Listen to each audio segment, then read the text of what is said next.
नमस्कार, एनटिभी कोलपुर समाचारमा स्वागत छ। म अन्जु चौधरी।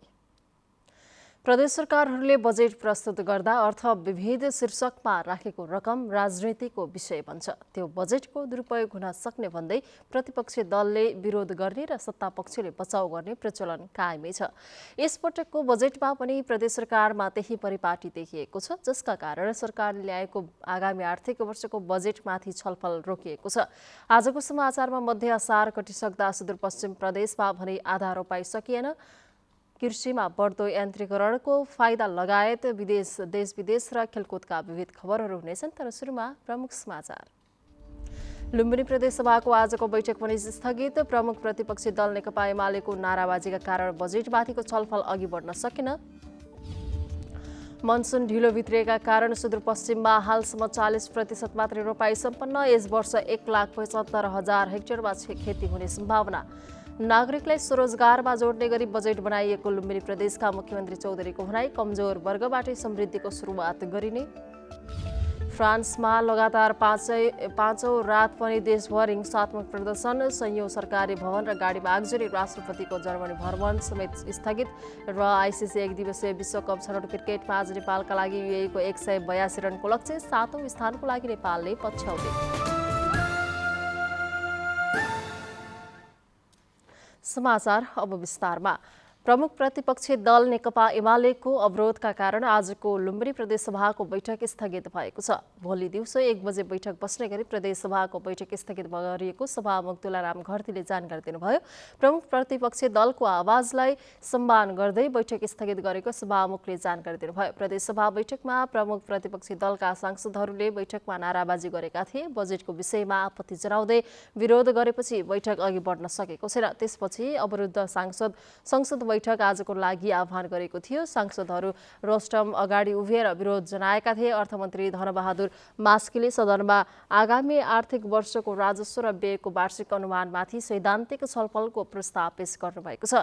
मन्त्री मास्कीले बोल्दै गर्दा प्रमुख प्रतिपक्षी दलका सांसदहरूले रोस्टम घेराउ गर्न पुगेका थिए। मुख्यमन्त्री कार्यालयमा शीर्षक नखुलाई एकमुष्ट 2 अर्ब बजेट छुट्याएको प्रदेश बिना कारण निर्देशनालय खारेज गरेको, बहुवर्षीय र क्रमागत योजनाको बजेट कटौती गरेको र आफू अनुकूलका मात्रै बजेट विनियोजन गरेको प्रति आपत्ति जनाउँदै त्यसको कारण माग गरेको छ। सरकार जसरी पनि बजेटमाथि छलफल गरी पारित गर्ने तयारीमा जुटेका बेला विपक्षी दल एमालेले भने आफूले उठाएको प्रश्नको चित्त बुझ्दो जवाफ नपाएसम्म प्रदेशसभा चल्न नदिने अडानमा छ। कर्णाली प्रदेशमा प्रमुख प्रतिपक्षी दल नेकपा एमाले र सत्तापक्ष बीच 7 बुँदे सहमति भएसँगै संसदको अवरोध हटेको छ। आज सभामुख नन्दा गुरुङको अध्यक्षतामा बसेको सर्वदलीय बैठकले आगामी आर्थिक वर्षमा सरकारबाट 15 लाखभन्दा कम रकम विनियोजन भएका योजनाहरू कार्यान्वयन नगर्ने लगायतका निर्णय भएका छन्। एमालेले यसअघि बजेट संशोधन लगायतका माग राख्दै सदन अवरुद्ध गर्दै आएको थियो। बैठकमा ताल तलैया, बिउ बिजन तथा क्रमागत योजनाहरूमा विनियोजित रकमबाट योजनाले पूर्णता पाउने भए उक्त योजना कार्यान्वयन हुने व्यवस्था मिलाउने सहमति भएको छ। यस्तै 15 लाखभन्दा कम रकमका योजनामा विनियोजन भएको रकमका हकमा प्रमुख प्रतिपक्षसँग समन्वय गरी रकम विनियोजन गर्ने व्यवस्था पनि मिलाउने सहमति भएको छ। साथै सशर्तको नाममा संघीय सरकारबाट ससाना योजनाहरूमा रकम विनियोजन भएकोमा निश्चित मापदण्डको आधारमा मात्र सशर्त योजनाहरूमा रकम विनियोजन गर्न संघीय सरकारलाई प्रदेश सरकार मार्फत अनुरोध गर्ने, कार्य सम्पन्न भएका र दोहोरो रकम विनियोजन भएका योजनामा विनियोजित रकम अध्ययन पश्चात मात्रै कार्यान्वयन गरिने व्यवस्था मिलाउने, सडक र भवन निर्माण योजनाहरूको हकमा 30 लाखभन्दा कम रकम विनियोजित भएको भए उक्त योजना कार्यान्वयन नगर्ने व्यवस्था मिलाउने निर्णय भएको छ। ढिला गरी मनसुन भित्रिएका कारण सुदूरपश्चिम प्रदेशमा अहिलेसम्म 40% मात्रै रोपाई सम्पन्न भएको छ। प्रदेश कृषि विकास निर्देशनालयका अनुसार प्रदेशका 9वटै जिल्लामा करिब 40% क्षेत्रफलमा रोपाई सम्पन्न भएको छ। एकिन तथ्याङ्क प्राप्त नभए पनि प्रदेशभर करिब 40% रोपाई सम्पन्न भएको निर्देशनालयका निर्देशक यज्ञराज जोशीले बताउनुभयो। जोशीले ढिलो गरी मनसुन सक्रिय हुनु, सिँचाइ सुविधाको अभाव, मलखातको अभाव लगायतका कारणले किसानले समयमै धान रोप्न नसकेको बताउनु बताउनुभयो। पछिल्लो 4 दिनको अवधिमा मात्र कम्तीमा पनि 17% क्षेत्रफलमा रोपाई भएको उहाँको भनाइ छ। जोशीका अनुसार 11 असारको तथ्याङ्क अनुसार प्रदेशमा 23% मात्र रोपाई भएको थियो। सबैभन्दा धेरै दार्चुलामा 72% र सबैभन्दा कम कैलालीमा 28% क्षेत्रफलमा रोपाई भएको छ। कैलालीपछि सबैभन्दा धेरै धान खेती हुने कञ्चनपुरमा भने 40% को हाराहारीमा रोपाई भएको छ। सुदूरपश्चिम प्रदेशमा गत वर्ष 1,79,898 हेक्टर क्षेत्रमा धान खेती गरिएकोमा यो वर्ष भने क्षेत्रफल घट्ने भएको छ। कृषि निर्देशनालयले यो वर्ष 1,75,000 हेक्टर आसपासमा धान खेती हुने बताएको छ। केही वर्ष अघिसम्म कपिलवस्तुका कृषकले खेत जोत्न हलोको प्रयोग गर्थे। सबै कृषकका घरमा जोडी गोरु पालिएको हुन्थ्यो, तर अहिले त्यो जमाना फेरिएको छ। अहिले न कृषकका घरमा हल गोरु छन् न त हलो नै। केही वर्ष अघिसम्म कपिलवस्तुका कृषकले खेत जोत्न हलोको प्रयोग गर्ने गर्दथे। सबै कृषकका घरमा एक हल जोडी गोरु पालिएको हुन्थ्यो, तर अहिले त्यो जमाना रहेन। अहिले न कृषकका घरमा हल जोडी गोरु छ न त हलो नै छ। जमाना परिवर्तन भएसँगै कृषिमा भित्रिएको प्रविधि देखेर कपिलवस्तुका किसान मक्ख छन्। यति बेला मजदुरको अभावमा खेती योग्य जमिन बाँझो राख्नुपर्ने बाध्यता बढिरहँदा प्रधानमन्त्री कृषि आधुनिकीकरण परियोजना कपिलवस्तुले मायादेवी गाउँपालिका 1 सेमरोटी स्थित बब्बु सिंह यादवको खेतमा धान रोप्ने आधुनिक मेसिनले धान रोपेर मेसिनबारे जानकारी गराएको छ। गोरुले खेत जोत्ने र मानिसले खेत रोप्नु भन्दा पनि मेसिनले जोत्ने र मेसिनबाटै धान रोपाई गर्न सक्ने प्याडी ट्रान्सप्लान्टर अर्थात् धान रोप्ने आधुनिक मेसिन कपिलवस्तुमा प्रदर्शनका लागि ल्याइएको हो। यो आधुनिक मेसिनबाट धान रोप्न छिटो छरितो हुने मायादेवी गाउँपालिका 1 सेमरोटीका कृषक बब्बु सिंह यादव बताउनुहुन्छ। कि हमन के नया टेक्नोलॉजी मतलब नया प्रविधि से हमन के पैडी से रोपाई करा गया है। यह नाते कि मतलब हमन के आओ वाला समस्या मनई बहुत अभाव है, तो ओकरे नाते हमन के आधुनिकीकरण के बहुत आवश्यकता है, मशीन की आवश्यकता है। ओकरे नाते हमरे प्रयास करित है। हमन के प्रधानमंत्री कृषि आधुनिकीकरण भी वहाँ सपोर्ट करत है। यो प्रविधिबाट धान रोपाई गर्दा परम्परागत धान रोपाई भन्दा 30% लागत कम पर्न जाने प्रधानमन्त्री कृषि आधुनिकीकरण परियोजना कपिलवस्तुका कृषि अधिकृत पशुपति सिंहको भनाइ छ। 5,75,000 पर्ने उक्त मेसिन 1 घण्टा चल्न 1 लिटर डिजल आवश्यक पर्ने र एकै दिनमा 2 हेक्टर क्षेत्रफलमा धान रोपाई गर्न सकिने बताइएको छ। श्रमिकको समेत अभाव भइरहेको बेला आधुनिक धान रोप्ने मेसिनले कम लागतमा बढी उत्पादन हुने भएकाले जिल्लामा यो धान रोप्ने मेसिनबाट रोपाई गरिनु कृषकहरूको लागि अत्यन्त खुसीको विषय हुने प्रधानमन्त्री कृषि आधुनिकीकरण परियोजना कपिलवस्तुका प्रमुख तथा वरिष्ठ कृषि अधिकृत साहसराम चौधरीले बताउनुभयो। धेरै यान्त्रिकरणमा धेरै सुधार गरिसकेका छौं र किसानलाई उत्पादन लागत घटाउनतिर हामीलाई लागेका छौं।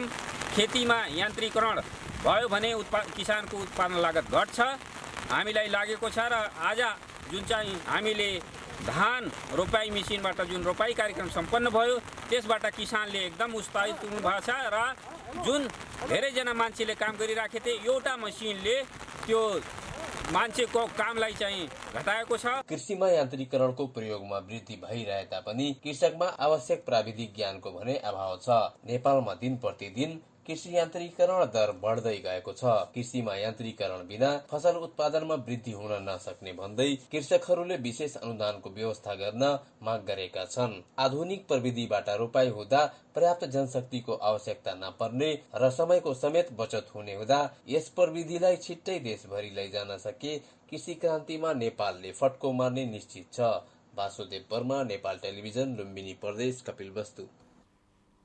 स्याउको जिल्लाको रूपमा परिचित जुम्लाले स्याउ खेती विस्तार गरेको छ। जिल्ला कृषि विकास कार्यालयले 2064 सालमा एक घर एक स्याउ बगैँचा अवधारणा ल्याएपछि जिल्लाका प्राय सबै घरमा स्याउ बगैँचा र स्याउ रोप्ने काम विस्तार भएको छ। प्रधानमन्त्री कृषि आधुनिकीकरण परियोजनाले स्याउको उत्पादन बढाउने, विज्ञता प्रदान गर्नेदेखि अनुदान समेत दिन थालेपछि स्याउ खेती बढ्न थालेको छ। प्रधानमन्त्री कृषि आधुनिकीकरणको तथ्याङ्क अनुसार अहिले जुम्लाको 42,250 हेक्टर जमिनमा स्याउ खेती विस्तार भएको छ, जसमा उच्च घनत्वका बिरुवाहरू पनि लगाउन थालिएको हो। 335.75 हेक्टर जमिनमा मात्रै कार्यक्रम अन्तर्गत स्याउ विस्तार गरेको छ। त्यस्तै 18वटा नर्सरीका लागि जाली घर निर्माण, एउटा माटो परीक्षण ल्याब, 2वटा हाइटेक नर्सरी स्थापनाको काम पनि भएको छ। जुम्लामा चालु आर्थिक वर्षमा 18,000 मेट्रिक टन स्याउ उत्पादन हुने अनुमान गरिएको छ। समाचारको क्रम जारी नै छ। अहिलेलाई एकैछिनको विश्राम।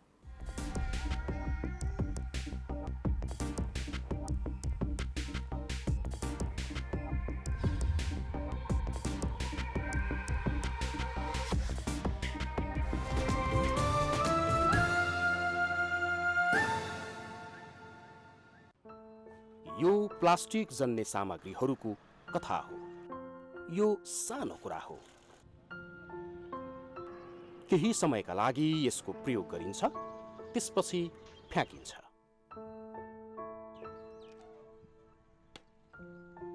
यो न कुहिन्छ न जलाउनै मिल्छ, तर यसले जनजीवन र पर्यावरणमा नकारात्मक प्रभाव पार्दछ।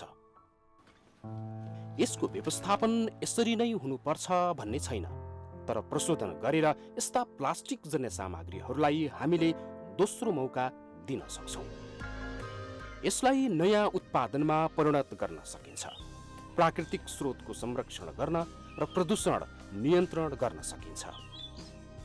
आउनुहोस्, प्लास्टिक जन्य सामग्रीहरूको प्रयोगलाई निरुत्साहित गरौँ र गरिसकेका वस्तुहरूको उचित व्यवस्थापन गरी हाम्रो वरपरको वातावरणलाई स्वच्छ राख्नमा सहयोग गरौँ।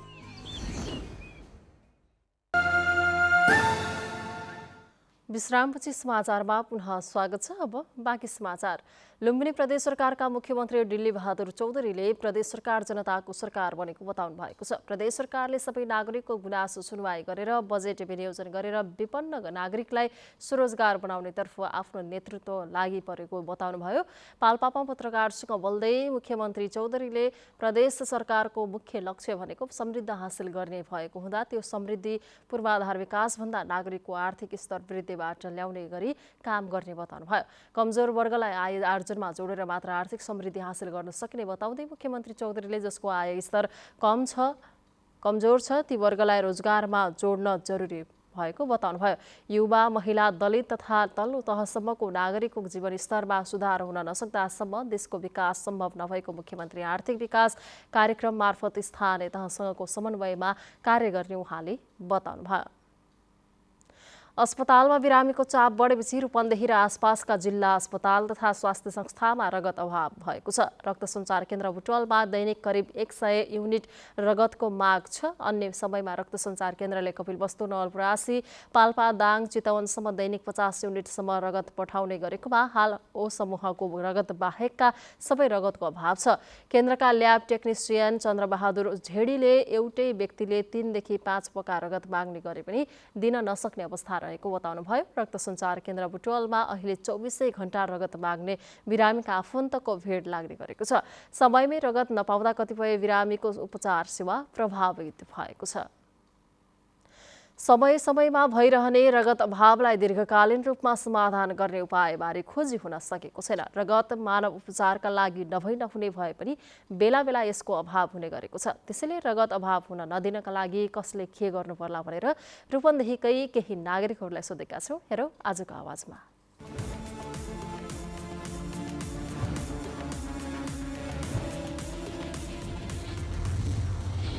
रूपन्देहीमा पनि केही दिनदेखि चाहिँ रगतको अभाव चाहिँ देखिएको छ।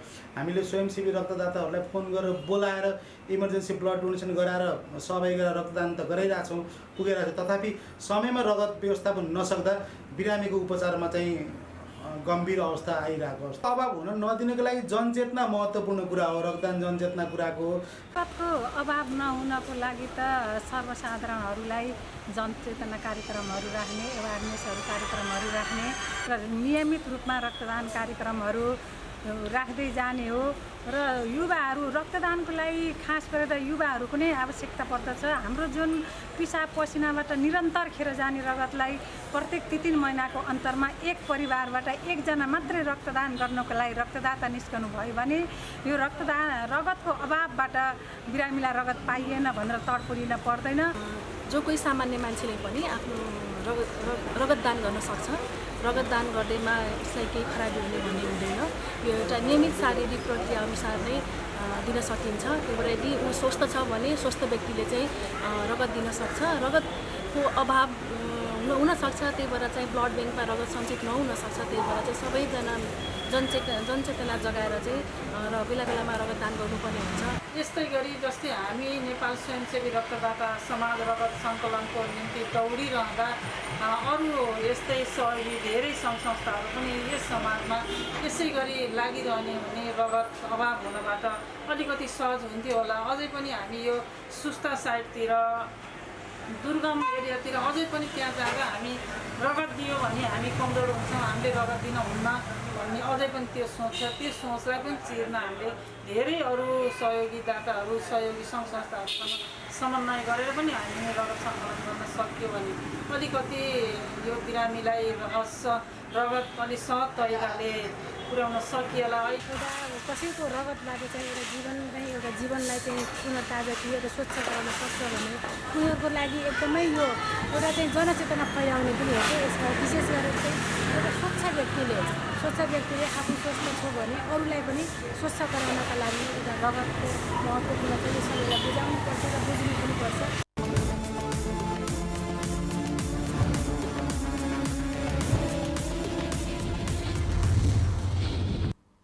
भैँसी पालन गर्दै आएका दैलेखको नारायण नगरपालिकाका किसानलाई दुध बोकेर बजारमा बिक्री गर्नुपर्ने बाध्यता थियो, तर घरबाटै 1 वर्षमा 52 लाखको दुध बिक्री हुन थालेपछि कृषकहरू खुसी भएका छन्।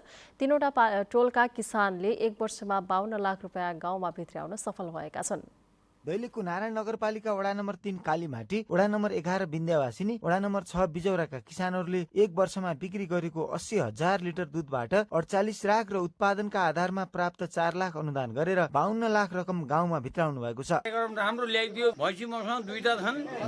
अन्य किसानहरूलाई मेरो भन्दा उपलब्धि अझ बढाउनु भन्ने अवसरलाई म चाहन्छु। किसानहरूले उत्पादन गरेको दुध ल्याक्टोमिटरका आधारमा चेक गरेर राष्ट्र सेवक बहुउद्देश्य सहकारी संस्थाले खरिद गरिदिएको छ। घरबाटै दुध खरिद गरिदिएपछि किसानहरूको समय बचत भएको छ। दुध उत्पादनलाई प्रभावकारी बनाउने अभियान अन्तर्गत प्रदेश सरकार, नारायण नगरपालिका र पशु सेवा कार्यालय दैलेखले विगत 3 वर्षदेखि भैँसी वितरण कार्यक्रम सञ्चालन गरेका थिए। यो वर्षबाट दुध उत्पादक किसानलाई पशु सेवा कार्यालय दैलेखले उत्पादनका आधारमा थप अनुदान दिएपछि किसान झनै खुसी छन्। ठीक लाग्यो, एकदम हौसला लाग्यो। अहिले मैले 4165 अलि बढाइदिया भइदिया अझ खुसी हुन्थ्यौँ भन्ने लाग्यो। 3वटा वडाका किसानहरूले प्रति लिटर 5 रुपियाँका दरले पाएको 4 लाख थप अनुदान किसानको घरमै पुगेर वितरण गरिएको छ। किसानलाई उत्साह प्रदान गर्न किसानको घरमै पुग्नुभएका दैलेखका प्रमुख जिल्ला अधिकारी गोगन बहादुर हमालले व्यावसायिक रूपमा पशुपालनमा लाग्न सुझाव दिनुभएको छ। साँच्चीकै जो उत्पादक हो त्यो उत्पादकले चाहिँ पाउनुपर्छ भन्ने ढङ्गले अहिले जुन किसिमको चाहिँ प्रदेश सरकारबाट चाहिँ आएको छ, तर व्यावसायिक बन्नुहोस्। कुनै एउटा जो भैँसी पाल्नु त 5वटा भैँसी पाल्नुहोस् न। 5वटा भैँसी पाल्नु भने तपाईँले वार्षिक 5-7 लाख रुपियाँ आम्दानी मजाले गर्न सक्नुहुन्छ। बाख्रै पाल्नु भने 40-50वटा बाख्रा पाल्नुहोस्। एउटा पेसा चाहिँ हामीले त्यो ढङ्गले व्यावसायिक ढङ्गले गर्यौँ भने हामीले त्यो ढङ्गको इन्सेन्टिभ पनि राज्यबाट पाउन सक्छौँ। लामो समयदेखि निर्वाहमुखी पशुपालनमा लागेका दैलेखका कतिपय युवा किसानहरू पछिल्ला दिनहरूमा व्यावसायिक बन्दै गएपछि घरमै राम्रो आम्दानी लिन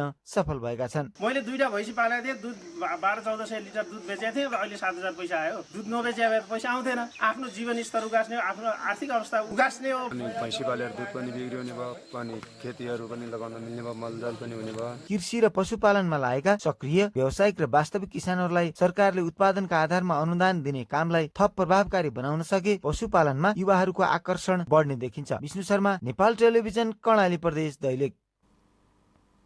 राष्ट्रिय परीक्षा बोर्डले माध्यमिक शिक्षा परीक्षा एसई नतिजा यसै साता अर्थात् असार 23 गते शनिबारसम्म सार्वजनिक गर्ने तयारी भइरहेको जनाएको छ। परीक्षा नियन्त्रण कार्यालय कक्षा 10 का परीक्षा नियन्त्रक विष्णुनारायण श्रेष्ठले यही हप्ता नतिजा सार्वजनिक गर्ने लक्ष्यका साथ काम भइरहेको बताउनुभयो। नतिजा रुजु र इन्ट्री गर्ने काम भइरहेको बोर्डले जनाएको छ। गत चैत्र 17 गतेदेखि सञ्चालित परीक्षामा 4,85,396 विद्यार्थी सहभागी थिए। लेटर ग्रेडिङ निर्देशिका 2072 वा 2078 अनुसार कुनमा नतिजा सार्वजनिक गर्ने समेत टुङ्गो लागिसकेको छैन। समाचार क्रम जारी नै छ, एकैछिनको विश्राम।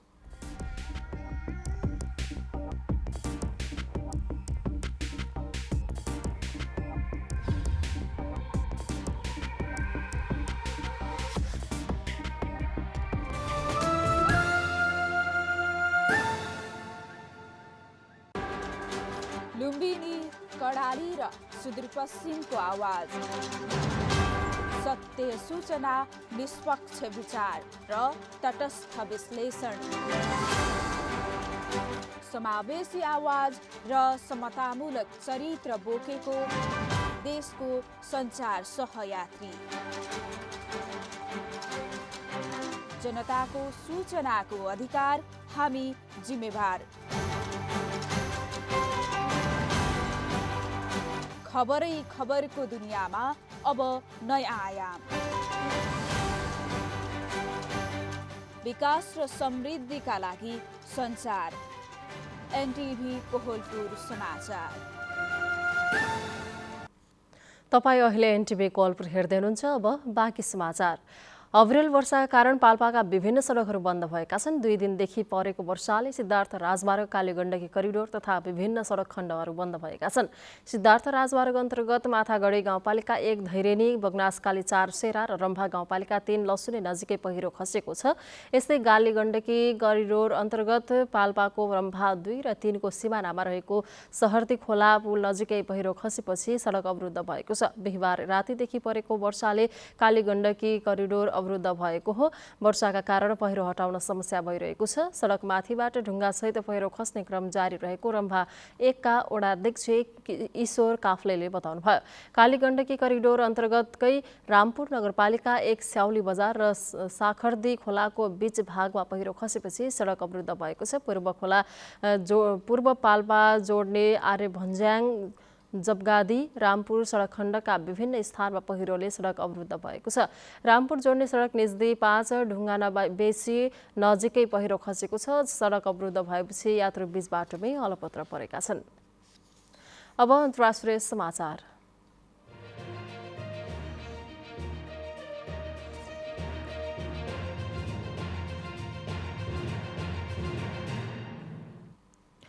फ्रान्समा लगातार 5औं रात पनि हिंसात्मक प्रदर्शन भएको छ। गएको मङ्गलबार ट्राफिक प्रहरी कारबाहीमा 1 युवाको ज्यान गएपछि फैलिएको हिंसात्मक प्रदर्शन 5औं रात पनि जारी छ। पेरिसबाट सुरु भएको आन्दोलन अहिले देशैभर फैलिएको छ। प्रदर्शनकारीले घातक हतियार समेत प्रयोग गर्न थालेका छन्। ठाउँ ठाउँमा पसल, ब्याङ्क, गाडी, घर लगायतका संरचनामा लुटपाट भएका छन्। 4500 भन्दा धेरै सरकारी र निजी भवन तथा गाडीमा आगजनी भएको छ। सरकारले हिंसा नियन्त्रणको लागि 45,000 जना प्रहरी परिचालन गरे पनि अवस्था नियन्त्रण बाहिर छ।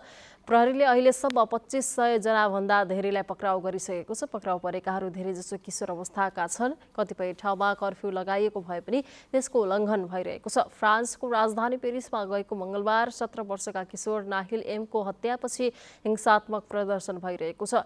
नाहिल एमलाई प्रहरीले ट्राफिक नियम उल्लङ्घन गरेको आरोपमा गोली हानेका थिए। यसैबीच फ्रान्सका राष्ट्रपति इमानुएल म्याक्रोको आजदेखि हुने भनेको जर्मनी भ्रमण स्थगित भएको छ।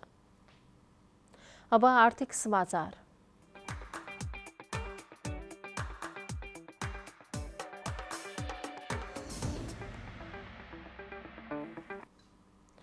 शेयर बजार परिसूचक नेप्से 53.70 अङ्कले घटेको छ। अघिल्लो कारोबार दिन अर्थात् बुधबार 35.37 अङ्कले घटेको नेप्से आज पनि उच्च अङ्कले घटेको हो। नेप्से 2097.29 बिन्दुमा झरेको छ। आज सबै समूहको शेयर घटेर बजार रातामै हुँदा माइक्रो फाइनान्स, विकास ब्याङ्क र जलविद्युत समूहको शेयर 3% भन्दा धेरैले घटेको छ। आज 286 वटा कम्पनीका 1 करोड 13 लाख किता शेयर कारोबार भएका छन्, जसमा 5 अर्ब 8 करोड 19 लाख रुपियाँको शेयर किनबेच भयो। सबैभन्दा धेरै हिमालयन लाइफ इन्सुरेन्सको 42 करोड 56 लाख रुपियाँको शेयर कारोबार भएको छ। आज 207 वटा कम्पनीको शेयर घट्टा सृजनशील लघुवित्त र माउन्टेन इनर्जीको शेयर 9% भन्दा धेरैले घटेको छ। अब खेलकुद समाचार।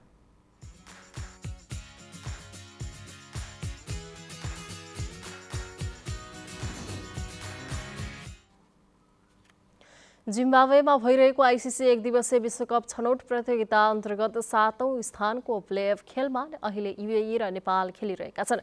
नेपाललाई युएईले जितका लागि 182 रनको लक्ष्य दिएको छ। जिम्बाब्वेको हरारेमा रहेको टकासिङ्गा स्पोर्ट्स क्लबमा टस हारेर पहिले ब्याटिङ थालेको युएई 46.5 ओभरमा सबै विकेट गुमाउँदै 181 रन बनायो। युएईका लागि वृत्ते अरविन्दले सर्वाधिक 44 रनको योगदान दिए। उनले 75 बलमा 4 चौकाको मद्दतमा 44 रन बनाएका हुन्। त्यस्तै रोहन मुस्ताफलले 35 रन बनाए भने आर्याङ्क्स शर्माले 28 रन जोडे। बसिल अहमिदले 29 रन बनाए भने सञ्चित शर्माले 12 रन तथा रमिज शाहजादले 10 रन बनाए। बलिङतर्फ नेपालका सन्दीप लामिछाने र करण केसीले समान 3-3 विकेट लिए भने प्रतीश जीसी, गुलसन झा र दिपेन्द्र सिंह ऐरीले समान 1-1 विकेट लिए।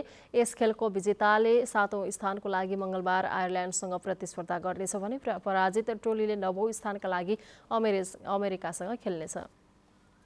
अब मौसम।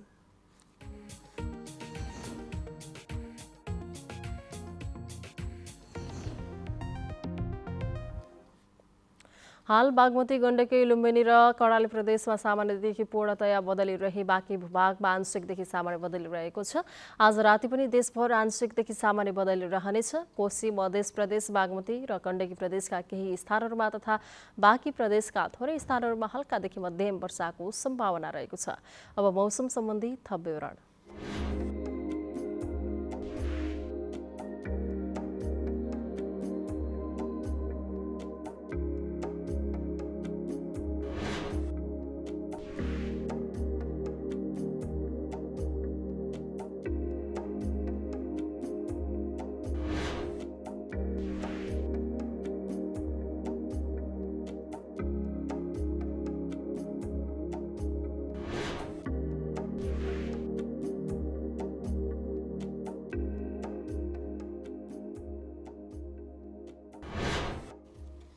समाचारको अन्त्यमा प्रमुख समाचार पुनः एकपटक। लुम्बिनी प्रदेश सभाको आजको बैठक पनि स्थगित। प्रमुख प्रतिपक्षी दल नेकपा एमालेको नाराबाजीका कारण बजेटमाथिको छलफल अघि बढ्न सकेन। मनसुन ढिलो भित्रिएका कारण सुदूरपश्चिममा हालसम्म 40% मात्रै रोपाई सम्पन्न। यस वर्ष 1,75,000 हेक्टरमा खेती हुने सम्भावना। नागरिकलाई स्वरोजगारमा जोड्ने गरी बजेट बनाइएको लुम्बिनी प्रदेशका मुख्यमन्त्री चौधरीको भनाई। कमजोर वर्गबाटै समृद्धिको सुरुवात गरिने।